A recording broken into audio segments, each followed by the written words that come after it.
세상엔 가끔 말도 안 되는 일이 벌어지곤 합니다.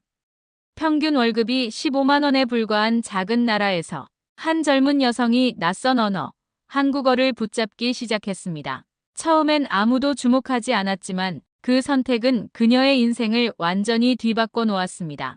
믿을 수 없는 기회, 예상하지 못했던 감동, 그리고 결국 한 나라 전체를 다시 바라보게 되는 결정까지 이어졌습니다. 과연 그녀에게는 어떤 일이 있었던 걸까요? 그 전에 구독과 좋아요를 눌러주시면 영상 제작에 큰 힘이 됩니다. 안녕하세요. 저는 조지아 시골 마을에서 태어난 마리입니다. 우리 마을은 수도 트빌리시까지는 차로 6시간이나 걸리는 산으로 둘러싸인 작은 곳이었죠. 저희 집은 돌로 지은 낡은 2층 집이었어요. 1층엔 가축들이 살았고 2층이 우리 생활 공간이었죠. 어렸을 때부터 전 언어에 관심이 많았습니다. 특히 텔레비전에서 나오는 외국어 소리에 귀가 쫑긋했죠. 어머니는 늘 말씀하셨어요. 마리아, 넌 귀가 예민한 아이구나. 17살 때 친구 나타샤네 집에 놀러 갔습니다. 나타샤 언니가 노트북으로 뭔가를 보고 있었죠. 화면엔 예쁜 동양 사람들이 나왔습니다. 이게 뭐야? 제가 물었죠. 한국 드라마야. 요즘 인기 많아. 나타샤 언니가 대답했습니다. 처음 들어보는 언어였어요.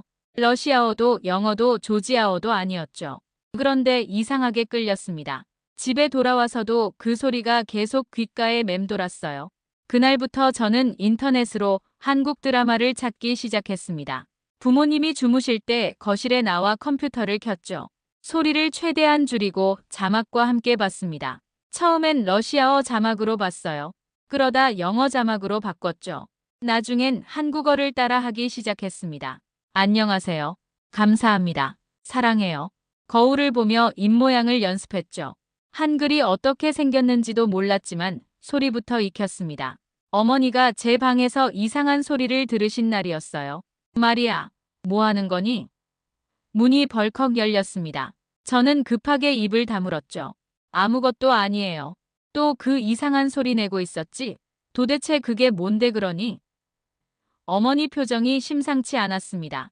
한국어예요. 한국 드라마 보면서 따라하고 있었어요. 저는 솔직하게 말했죠. 한국어? 그게 뭔데? 우리랑 아무 상관도 없는 나라. 말을 왜 배우니? 어머니는 이해할 수 없다는 표정이었습니다. 그런 쓸데없는 거 할 시간에 러시아어나 영어를 더 열심히 해라. 그게 너한테 도움이 되지. 아버지도 마찬가지였습니다. 우리 조지아에서 그런 언어 배워서 뭘 하려고. 돈이 되는 것도 아니고. 식사 시간마다 잔소리를 들어야 했죠. 하지만 전 포기할 수 없었습니다. 오히려 부모님이 반대하실수록 더 열심히 했어요. 한국어는 제게 특별한 의미가 되어가고 있었죠. 작은 시골 마을을 벗어날 수 있는 열쇠처럼 느껴졌습니다. 18살에 대학 입학을 위해 트빌리시로 갔습니다. 한국어 학과는 없었지만 동양학과에 들어갔죠. 그리고 사설어 학원에서 한국어 수업을 찾았습니다. 일주일에 2번, 왕복 4시간 걸리는 거리를 다녔어요. 학생이 한국어를 배우려는 이유가 뭔가요? 첫 수업 때 선생님이 물었습니다. 그냥, 좋아서요. 제 대답은 단순했죠. 하지만 속으론 알고 있었습니다. 한국어가 제 인생을 바꿔줄 거란 걸요. 대학교 2학년 여름방학이었습니다. 친구들은 다들 고향으로 돌아갔지만 전 트빌리시에 남았죠. 아르바이트를 구하기 위해서였습니다. 신문 구인 광고를 뒤지다가 흥미로운 것을 발견했어요. 한국 관광객 전문 여행사, 한국어 가능자 우대. 심장이 뛰기 시작했습니다. 바로 전화를 걸었죠. 한국어 할 줄 아세요? 사장님이 물었습니다. 네, 할 수 있습니다. 떨리는 목소리로 대답했어요. 그럼 내일 와서 면접 보세요. 다음 날 여행사를 찾아갔습니다. 조그만 사무실이었죠. 사장님은 중년 남자였습니다. 한국말로 자기소개해보세요. 안녕하세요. 저는 마리입니다. 20살이고요. 한국어를 2년 동안 공부했습니다. 더듬거리며 말했죠. 발음이 완벽하진 않았지만 의사소통은 가능했습니다. 당신은 조지아에서 본 한국어 하는 사람 중 최고예요. 사장님이 웃으며 말했습니다. 언제부터 일할 수 있어요? 그렇게 인턴으로 일을 시작했습니다. 첫 달 월급을 받았을 때 눈을 의심했죠. 300만 원. 조지아 돈으로 8천라리가 넘었습니다. 일반 직장인 월급의 20배였어요. 이게 진짜 제 월급이 맞나요? 사장님께 다시 물었습니다. 그럼요. 한국어 통역하고 가이드하는 사람이 얼마나 귀한데. 다음 달부턴 더 올려줄게요. 집에 전화했습니다. 엄마, 제가 이번 달에 8천라리를 벌었어요. 침묵이 흘렀죠. 뭐라고? 제대로 들은 거 맞니? 어머니 목소리가 떨렸습니다. 진짜예요. 한국어로 일하니까 이렇게 많이 줘요. 자랑스러웠습니다. 드디어 한국어 공부가 인정받은 기분이었죠. 우리 딸이 정말 대단하구나. 어머니가 처음으로 제 선택을 인정해 주셨습니다. 그날 밤 집에선 축하 파티가 열렸다고 들었죠. 일은 순조로웠습니다. 한국 관광객들을 안내하고 통역했어요. 때론 방송국 촬영팀이 와서 코디네이터 역할도 했죠. 한국 예능 프로그램이 조지아에서 촬영할 때였습니다. 마리 씨는 한국어를 어디서 배웠어요? PD님이 물었습니다. 혼자 독학했습니다. 드라마 보면서요. 대단하네요. 한국 와본 적 있어요? 아직 없습니다. 꼭 한번 오세요. 초대할게요. 그 말이 씨앗이 됐습니다. 한국에 가고 싶다는 생각이 점점 커졌죠. 월급을 차곡차곡 모았습니다. 6개월 후 제 통장엔 2만 달러가 있었어요. 워킹 홀리데이 비자를 알아봤습니다. 다행히 한국과 조지아는 워킹 홀리데이 협정이 있었죠. 서류를 준비하고 신청했어요. 한 달 후 비자가 나왔습니다. 엄마, 저 한국 가요. 전화로 말했죠. 얼마나 있다 올 거니? 1년이요. 거기서 일하면서 한국어도 더 배우고 싶어요. 반대하실 줄 알았는데 의외로 순순히 허락하셨습니다. 조심해서 다녀와라. 우리 딸이니까 잘할 거야. 2022년 3월 15일 인천공항에 도착했습니다. 비행기에서 내려 입국 심사대로 걸어가는데 다리가 떨렸죠. 꿈에 그리던 한국 땅을 드디어 밟게 된 겁니다. 공항 철도를 타고 서울역으로 갔습니다. 플랫폼에 내려섰을 때 눈물이 났어요. 여기가 진짜 서울역이구나. 드라마에서 수없이 봤던 그곳이었죠. 지하철을 타고 숙소로 갔습니다. 고시원이었지만 제겐 궁정 같았어요. 짐을 풀고 편의점에 갔죠. 24시간 열려 있다는 게 신기했습니다. 삼각김밥, 컵라면, 바나나 우유. 드라마에서 봤던 것들을 하나씩 사봤어요. 첫 일주일은 정신없이 지나갔습니다. 번역 에이전시에 등록하고 일감을 받기 시작했죠. 조지아어에서 한국어 통번역은 수요가 많았습니다. 하루에 10만 원씩 벌 수 있었어요. 코디 일도 계속했습니다. 한국 방송국에서 조지아 관련 프로그램을 만들 때마다 저를 찾았죠. 일당이 30만 원이었습니다. 한 달에 400만 원 이상 벌 수 있었어요. 미쳤다. 통장 잔고를 볼 때마다 나오는 말이었습니다. 조지아에선 상상도 못할 금액이었죠. 그동안 무시당했던 한국어 공부가 이렇게 큰 결실을 맺을 줄은 몰랐습니다. 한국 생활 6개월째 되던 날이었습니다. 어머니와 영상통화를 하다가 갑자기 생각이 났죠. 엄마, 지금 제가 어디 있는지 보여드릴까요? 휴대폰을 들고 밖으로 나갔습니다. 명동 거리를 걸으며 화면을 돌렸죠. 여기가 서울에서 가장 유명한 거리예요. 보세요. 사람들 정말 많죠? 어머니는 화면에 못을 박은 듯 쳐다보셨습니다. 세상에, 이게 정말 한국이니? 건물들이 어떻게 이렇게 높아? 편의점에 들어갔습니다. 엄마, 여기 24시간 열어요. 새벽 3시에도 와서 먹을 걸 살 수 있죠. 진열대를 하나하나 보여드렸습니다. 이게 김밥이에요. 삼각김밥. 이건 도시락이고요. 음식이 이렇게 많아? 어머니는 놀라움을 감추지 못했습니다. 우리 동네 가게는 빵이랑 우유밖에 없는데. 다음 날은 병원 시스템을 보여드렸습니다.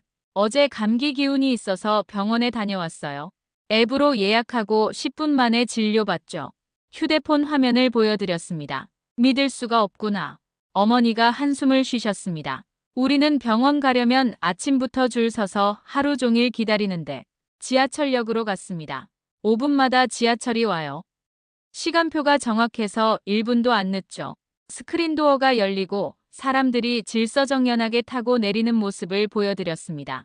마리아, 우리가 사는 곳이랑 너무 다르구나. 어머니 목소리에 부러움이 묻어났습니다. 한국이 이렇게 발전한 나라인 줄 몰랐어. 그때부터 부모님은 한국에 관심을 갖기 시작했습니다. 아버지도 통화에 자주 참여하셨죠. 거기 치안은 어떠니? 밤에 돌아다녀도 안전해. 새벽 2시에 혼자 걸어다녀도 무서울 게 없어요. CCTV도 많고 경찰도 자주 순찰하고요. 어느 날 큰 결심을 했습니다. 엄마, 아빠, 제가 한국으로 초대할게요. 직접 와서 보세요. 6개월 동안 열심히 일해서 항공료와 체류비를 마련했습니다. 부모님 비자 신청도 도왔죠.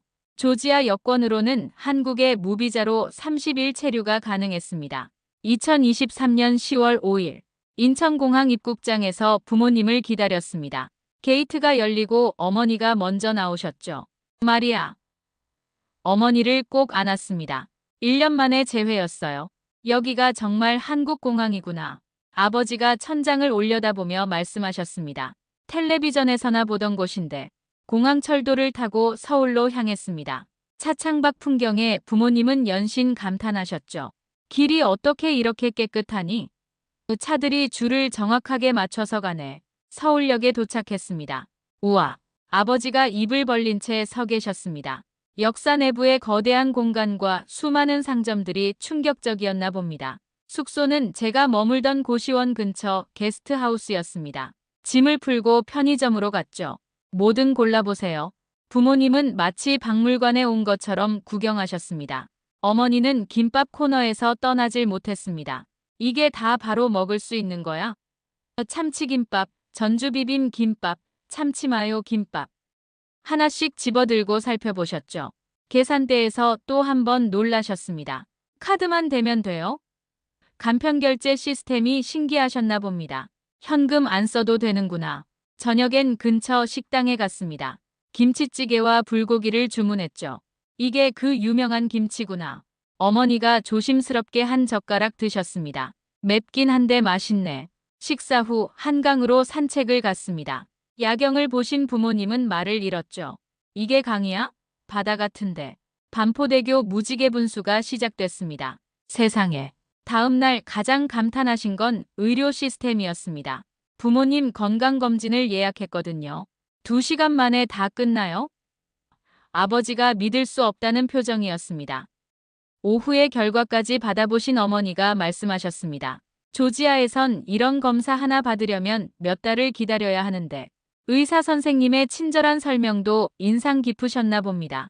한국 여행 일주일째 되던 날 저녁이었습니다. 숙소에서 쉬고 있는데 어머니가 갑자기 말씀하셨죠.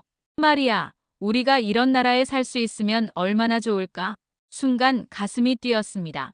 어머니가 이런 말씀을 하실 줄은 몰랐거든요. 정말요?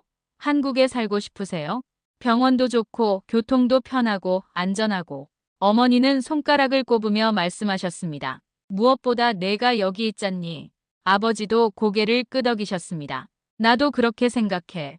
이런 환경에서 늙어가면 좋겠다. 그때 제 오빠에게서 전화가 왔습니다. 조지아에 있는 오빠는 트럭 운전사로 일하고 있었죠. 영상통화로 연결했습니다. 엄마, 아빠, 거기 어때? 오빠가 물었습니다. 야, 여기 정말 대단하다. 아버지가 흥분해서 말씀하셨어요. 도로가 마치 활주로 같아. 신호등도 완벽하게 작동하고. 진짜요? 물류 시스템은 어때요? 오빠가 관심을 보였습니다. 운전사다 보니 교통과 물류에 특히 관심이 많았죠. 내일 물류센터 구경 가기로 했어. 제가 대답했습니다. 삼촌 부탁으로 특별히 견학 허락받았거든. 다음 날 경기도의 한 대형 물류센터를 방문했습니다. 오빠와 계속 영상통화를 연결한 채로요. 자동화된 분류 시스템과 바코드 스캐너, 컨베이어 벨트를 보고 오빠는 연신 감탄했죠. 말도 안 돼. 이게 진짜야?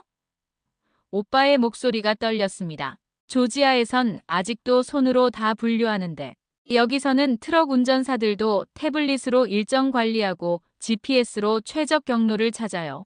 설명을 더하자 오빠는 침묵했습니다. 저녁 식사 시간. 온 가족이 영상통화로 모였습니다. 나도 한국 가서 일하고 싶다. 오빠가 먼저 말을 꺼냈죠. 거기서 일하면 진짜 많은 걸 배울 수 있을 것 같아.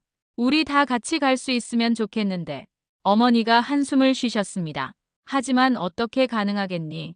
우린 나이도 많고. 그날 밤 잠들기 전까지 가족 이민에 대한 이야기가 계속됐습니다. 처음엔 그저 상상으로 시작했지만 점점 구체적인 계획으로 발전했죠. 마리가 먼저 자리 잡고 우리를 초청하면 어떨까? 아버지가 제안하셨습니다. 오빠는 운전기술이 있으니 취업할 수 있을 거야. 한국어를 배워야겠네. 어머니가 덧붙이셨습니다. 마리야, 내가 가르쳐 줄 수 있니? 물론이라고 대답했습니다. 가족들의 눈빛이 반짝이는 게 보였어요. 그저 꿈 같은 이야기가 아니라 실현 가능한 미래처럼 느껴지기 시작한 거죠. 한국 여행 마지막 날, 인천공항으로 가는 길에 어머니가 말씀하셨습니다. 다음에 올 땐 짐을 더 많이 가져와야겠다. 왜요? 제가 물었죠. 더 오래 있을 거니까. 어머니가 미소 지으며 대답하셨습니다. 공항에서 작별 인사를 하는데 눈물이 났습니다. 하지만 슬픈 눈물은 아니었어요. 희망의 눈물이었죠. 우리 가족이 한국에서 함께 살 수 있다는 희망 말입니다. 곧 다시 만날 거야. 아버지가 제 어깨를 두드리셨습니다. 그때까진 내가 길을 닦아놔라. 부모님이 떠난 후 전 더 열심히 일하기 시작했습니다. 이제는 저 혼자만의 삶이 아니었어요. 온 가족의 미래가 제 손에 달려 있었으니까요. 한국 드라마를 보며 시작한 언어 공부가 이렇게 큰 변화를 가져올 줄은 꿈에도 몰랐습니다. 하지만 이건 시작에 불과했죠. 진짜 도전은 이제부터였습니다. 부모님이 조지아로 돌아간 후 저는 본격적으로 가족 이민을 준비하기 시작했습니다. 먼저 이민 전문 변호사를 찾아갔죠. 상담료가 비쌌지만 정확한 정보가 필요했습니다. 가족 초청 비자는 조건이 까다롭습니다. 변호사가 설명했어요. 안정적인 수입 증명과 주거지가 필요하죠. 메모하며 들었습니다. 부모님은 나이 때문에 취업 비자가 어려웠어요. 하지만 장기 체류 비자나 동반 비자 가능성은 있었죠. 오빠는 기능직 취업 비자를 노릴 수 있었습니다.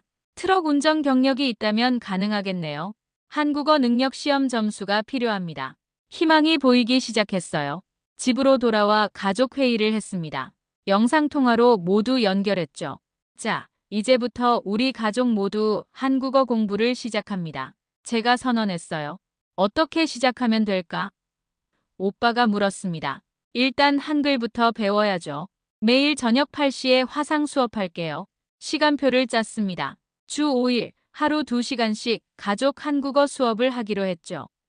첫 수업은 한글 자음과 모음이었습니다. 화면 너머로 가족들이 따라했어요. 발음이 서툴렀지만 열심이었습니다. 특히 오빠는 노트에 꼼꼼히 적으며 공부했죠. 이건 가야, 이건 나, 합치면 가나가 돼요. 천천히 설명했습니다. 70이 넘은 부모님도 포기하지 않으셨어요. 어렵긴 하지만 재미있구나. 어머니가 웃으셨죠. 오빠는 따로 숙제를 더 요청했습니다. 물류 관련 용어도 알려줘. 전 택배, 배송, 입고, 출고 같은 단어들을 정리해서 보냈죠. 오빠는 매일 아침 출근 전에 암기했다고 합니다. 한 달 후 가족들이 간단한 한국어를 할 수 있게 됐습니다. 안녕하세요. 제 이름은 리노입니다. 아버지가 자기소개를 하는 걸 보고 뿌듯했어요. 감사합니다. 반갑습니다. 맛있어요. 어머니도 기본 표현을 익히셨죠. 오빠는 한국어 능력 시험 준비에 들어갔습니다. 1급이라도 따야 비자 신청할 때 유리해. 기출문제를 구해서 보냈어요. 매일 밤 문제 풀이를 도와줬죠. 듣기가 제일 어려워. 오빠가 투덜거렸지만 포기하지 않았습니다. 저도 준비할 게 많았습니다. 더 안정적인 직장을 찾아야 했죠. 프리랜서로는 가족 초청 비자, 스폰서가 되기 어려웠거든요. 이력서를 다시 썼습니다. 조지아어와 한국어 능통, 관광 통역 경력, 방송 코디네이터 경험을 강조했죠. 면접을 여러 군데 봤습니다. 게임 회사, 여행사, 번역 회사. 그러던 중 한 게임 회사에서 연락이 왔어요. 조지아 시장 진출을 준비 중입니다. 현지 담당자가 필요해요. 면접은 순조로웠습니다. 조지아 게임 시장을 설명해 주세요. 준비한 자료를 보여드렸죠. 인구 통계, 인터넷 보급률, 모바일 게임 선호도까지 상세히 설명했습니다. 언제부터 출근 가능하세요? 합격이었어요. 정규직 계약서에 사인하며 안도했습니다. 월급 300만 원, 4대 보험 가입. 이제 가족을 초청할 수 있는 자격이 생긴 거죠. 부모님께 전화했습니다. 저 정규직 됐어요. 이제 초청 비자 준비할 수 있어요. 오빠도 준비를 서둘렀습니다. 토픽 시험에 응시했고 1급에 합격했죠. 운전 경력 증명서도 영문으로 준비했어요. 한국 운전면허로 바꿔야 한대. 국제운전면허증도 발급받았습니다. 부모님은 건강검진을 받으셨습니다. 다행히 큰 문제는 없었어요. 그래도 혈압약은 계속 먹어야 해. 어머니가 걱정스러워하셨죠. 한국은 의료보험이 잘 되어 있어요. 걱정 마세요. 안심시켜드렸습니다. 서류 준비가 한창일 때 문제가 생겼습니다. 부모님 재정 증명이 필요했는데 금액이 부족했어요. 2천만 원 이상 있어야 한대요. 고민이 깊어졌죠. 그때 오빠가 나섰습니다. 내가 모은 돈 보탤게. 오빠도 한국에서 일하려고 돈을 모으고 있었거든요. 2024년 1월 드디어 비자 신청을 했습니다.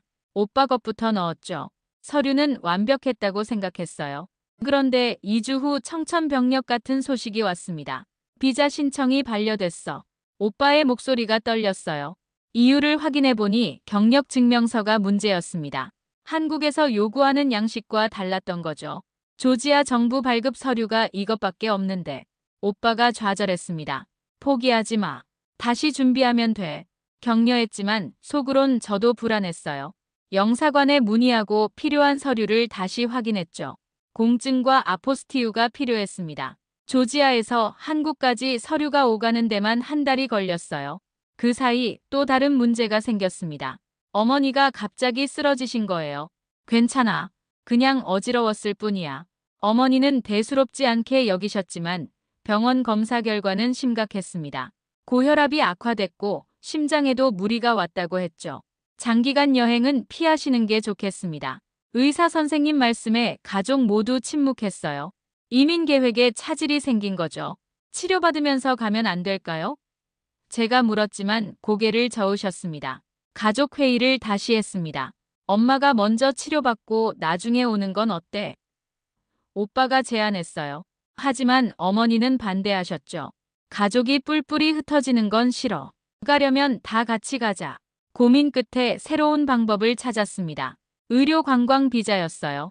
한국에서 치료받으면서 장기 체류가 가능해요.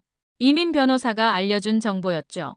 한국의 의료 수준을 직접 경험한 부모님도 긍정적이었습니다. 저는 한국의 대학병원들과 연락을 시작했습니다. 국제진료센터에 문의하고 견적을 받았죠. 고혈압과 심장질환 치료 가능합니다. 장기 치료 계획도 세워드릴 수 있어요. 희망이 다시 생겼습니다. 오빠도 포기하지 않았습니다. 두 번째 비자 신청을 준비했죠. 이번엔 한국 물류회사에서 초청장을 받았습니다. 제가 아는 지인 통해 연결됐어요. 조지아어 가능한 직원이 필요했거든요. 중앙아시아 물류 확대 계획이 있어서 운이 좋았습니다. 그때 저도 결심했습니다. 제가 가족 전체의 스폰서가 되겠습니다. 월급으론 부족했지만 더 열심히 일하기로 했죠. 야근도 마다하지 않았고 주말엔 번역 아르바이트도 했습니다. 통장 잔고가 조금씩 늘어났어요. 하지만 스트레스가 극에 달했습니다. 가족들 비자 서류 준비하랴, 일하랴, 돈 모으랴. 잠자는 시간도 줄였죠. 그러다 저도 쓰러졌습니다. 과로였어요. 무리하지 마. 우리가 미안해서 어떡하니. 어머니가 우셨습니다. 병원에서 일주일 쉬었습니다. 그 시간 동안 많은 생각을 했죠. 혼자서는 안 된다는 걸 깨달았어요. 도움을 요청하기 시작했습니다. 한국에 있는 조지아 교민들, 회사 동료들, 이민 경험자들 모두가 조언과 도움을 줬죠. 2024년 봄 드디어 가족들이 한국 땅을 밟았습니다. 어머니는 의료 관광 비자로, 아버지는 동반 비자로, 오빠는 취업 비자로 입국했죠. 인천공항에서 가족들을 만났을 때 눈물이 났습니다. 이제 정말 시작이구나. 처음 한 달은 정신없었습니다. 집 구하기, 병원 등록, 은행 계좌 개설, 할 일이 산더미였죠. 경기도 파주에 작은 빌라를 얻었습니다. 조지아 집보다 작네. 아버지가 웃으셨어요. 하지만 훨씬 편리하잖아요. 어머니가 맞장구 치셨죠. 어머니는 일주일에 2번 병원에 다니셨습니다.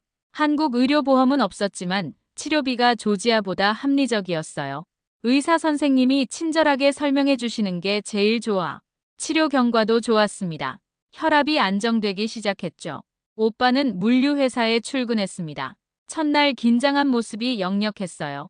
한국 직장 문화가 엄격하다던데. 하지만 일주일 후엔 자신감이 생겼죠. 생각보다 괜찮아. 체계적이고 효율적이야. 트럭 운전 실력도 빨리 적응했습니다. 아버지는 집에서 쉬시다가 동네 탐방을 시작했습니다. 여기 노인정이 있더라. 한국 할아버지들과 친해지셨어요. 말은 잘 안 통해도 바둑으로 소통하셨죠. 내가 이겼어. 저녁마다 자랑하셨습니다. 한 달 후 온 가족이 모여 저녁을 먹었습니다. 김치찌개와 삼겹살이었죠. 이제 김치 맛을 알겠어. 어머니가 웃으셨어요. 된장찌개도 맛있더라. 아버지도 한국 음식에 적응하셨습니다. 월급 받았어. 오빠가 자랑스럽게 말했죠. 조지아에서 1년 벌 돈을 한 달에 벌었어. 정규직 전환 제안도 받았다고 했습니다. 한국어만 좀 더 늘면 팀장도 할 수 있대. 계절이 바뀌었습니다. 여름엔 에어컨이, 겨울엔 온돌이 있어 편했죠. 조지아에선 겨울에 집이 너무 추웠는데 어머니가 따뜻한 방바닥을 쓰다듬으셨어요. 사계절이 뚜렷한 한국 날씨도 마음에 드신다고 했습니다. 어머니 건강도 좋아졌습니다. 정기 검진 결과 수치가 많이 개선됐어요. 한국 와서 오히려 건강해진 것 같아. 매일 동네 공원을 산책하시는 게 도움이 됐나 봅니다. 깨끗한 공기와 안전한 환경이 주는 심리적 안정감도 컸죠. 2025년 현재 우리 가족은 완전히 한국에 정착했습니다. 저는 게임 회사에서 해외 마케팅 팀장으로 승진했어요. 조지아뿐 아니라 CIS 지역 전체를 맡게 됐죠. 월급도 많이 올랐습니다. 오빠는 대형 운전면허를 취득했습니다. 이제 더 큰 트럭을 운전하며 전국을 다녀요. 한국 도로는 정말 최고야. 매일 감탄한답니다. 회사에서도 인정받아 신입 외국인 직원 교육도 맡고 있죠. 부모님도 한국 생활을 즐기고 계십니다. 어머니는 동네 주민센터 한국어 교실에 다니세요. 이제 시장에서 혼자 장도 봐. 자랑스러워 하십니다. 김치 담그기도 배우셨어요. 아버지는 동네 어르신들과 등산 모임을 만드셨죠. 지난주 가족회의가 있었습니다. 우리가 시민권을 신청해보면 어떨까? 아버지가 먼저 말씀하셨어요. 영주권을 받은 지 얼마 안 됐지만 이미 한국인이 된 기분이라고 하셨죠. 동의해요. 어머니도 고개를 끄덕이셨습니다. 이제 여기가 우리 집이야. 오빠도 찬성했어요. 평생 한국에서 살고 싶어. 돌이켜보면 정말 놀라운 여정이었습니다. 조지아 시골에서 한국 드라마를 보던 소녀가 가족 전체를 한국으로 이끌었으니까요. 한국어 공부를 반대하던 부모님이 이제는 한국 시민이 되고 싶어 하십니다. 너는 바퀴벌레다. 어머니의 말씀이 생각납니다. 어떤 환경에서도 살아남는다는 뜻이었죠. 하지만 이제 그 의미가 바뀐 것 같아요. 단순히 살아남는 게 아니라 더 나은 삶을 개척하는 힘이었던 거죠. 일요일 아침, 온 가족이 한강공원에 나갔습니다. 자전거를 타고 피크닉을 즐겼죠. 다른 가족들과 어울려 웃고 떠드는 우리 모습이 자연스러웠습니다. 마리아, 고맙다. 어머니가 제 손을 잡으셨어요. 내 덕분에 우리가 이런 삶을 살 수 있게 됐어. 눈물이 났습니다. 행복한 눈물이었죠. 한국어 한 줄이 만든 기적. 우리 가족의 인생 역전 스토리는 이제 막 시작됐습니다. 앞으로 더 많은 도전이 있겠지만 우리는 함께 헤쳐나갈 거예요. 한국이라는 기회의 땅에서 말입니다. 오늘의 사연은 여기까지입니다. 사연이 재미있었다면 구독과 좋아요 눌러주세요. 감동살롱은 더 감동 있는 사연으로 찾아뵐게요. 항상 행복하세요.